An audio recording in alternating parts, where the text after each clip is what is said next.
500 pesos para sa krudo. Sa mineral, kumikita pa ba kayo? Ulam. Wala, Vince. Hindi mo kami sinama makaginansya. Piprito kan toyo. Ha? Sa krodo. May bulad ka? May bulad? 300 pesos ang kinita ni John Bulad ba? sa pagkakargador ng araw na iyon. Bulad?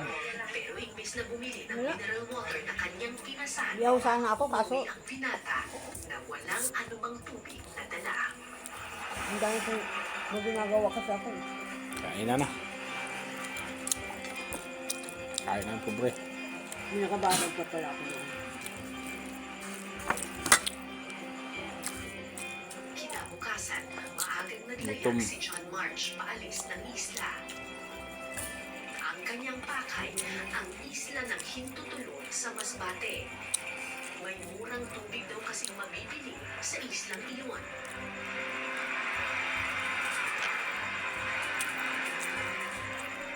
Isa't kalahating oras naming sinuong ang mga alon.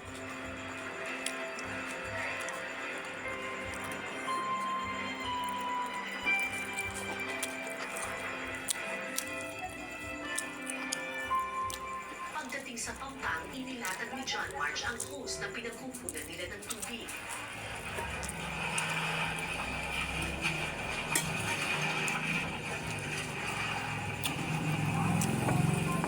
Kumpara sa isla Zapatos, may hamak na mas malaki ang isla ng Hintutulon.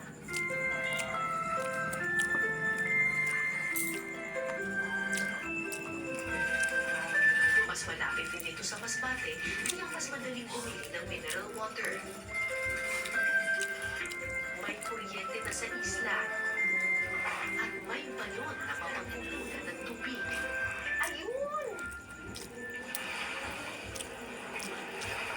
Libre ang tubig na ito para sa mga taga-Hintutulon.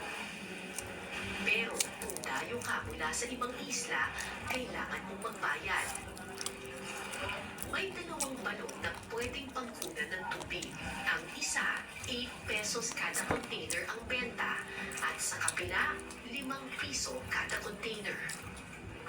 Ito naman yung tubig na binibili nila for 5 pesos. Itong tubig daw na ito, usually ginagamit lang pangligo, ganyan, kasi hindi daw talaga ito naiinom. Pero may ibang mga taga-barangay Sapatos na pinagtsatsagaan na lang ito, katulad ng pamilya ni John March.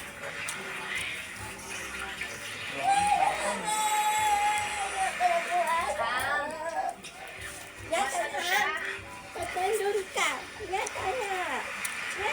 Hindi siya madaling lumukin. May greeny ng konti. Tsaka ano nga, may alat ng kaunti. May alat ng konti. Hindi naman maalat na maalat. Ito naman, yung mas medyo mataas yung presyo, 8 pesos per gallon na ito. Kasi sabi nila, mas filtered na daw yung tubig dito. Kuya, paano naman akong tubig? Kaunti lang. Kain. Kain tayo. Thank you. Gutom.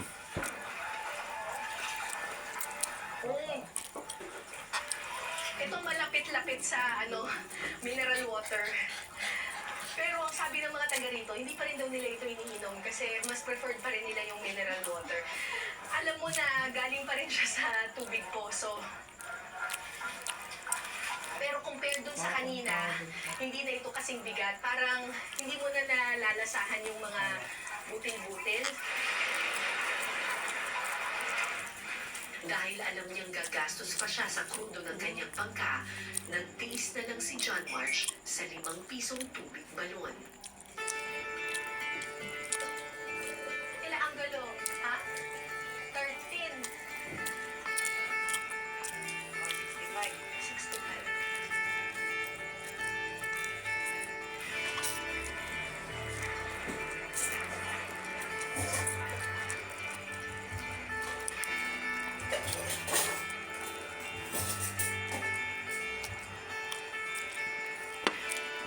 Pagdating sa isla, isa-isang pinasan ni John March ang bawat galong kanyang naigip. Ano yan? Pasok eh. Tinitipid ang tubig. Pasok ka? Mayroon. Kain. kain tapos na. Ate ko na Bye. kami pasok ng